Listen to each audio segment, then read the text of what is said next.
मोहतरम नाज़रीन, मारूफ मजहबी स्कॉलर मौलाना तारक जमील ने अपना कपड़ों का ब्रांड लॉन्च करने का फ़ैसला कर लिया है। मीडिया ज़राए के मुताबिक मौलाना तारक जमील के कपड़ों के ब्रांड के मुतालिक मजहबी स्कॉलर के तर्जमान शब्बीर अहमद उस्मानी ने तस्दीक की और कहा कि जल्द ही कुर्ता और शलवार कमीज़ का ब्रांड लॉन्च किया जाएगा।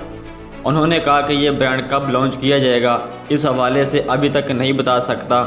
उनका कहना था कि मौलाना तारक जमील अपनी सकाफ़त से जुड़े रहने के लिए कुर्ता और शलवार कमीज़ का ब्रांड लॉन्च करेंगे। दूसरी जानब ये बात सामने आई है कि मारूफ वेबसाइट पर MTG तारक जमील के नाम से ब्रांड का पेज भी बना दिया गया है। तफसीलात में बताया गया है कि ये एक फ़ैशन ब्रांड है जिसकी निगरानी मौलाना तारक जमील कर रहे हैं। इस ब्रांड के साइट पर मुलाज़म का इश्तिहार भी दिया गया है, ताहम इस हवाले से अभी तक पूरी तफसीलात मंज़र आम पर नहीं आई हैं।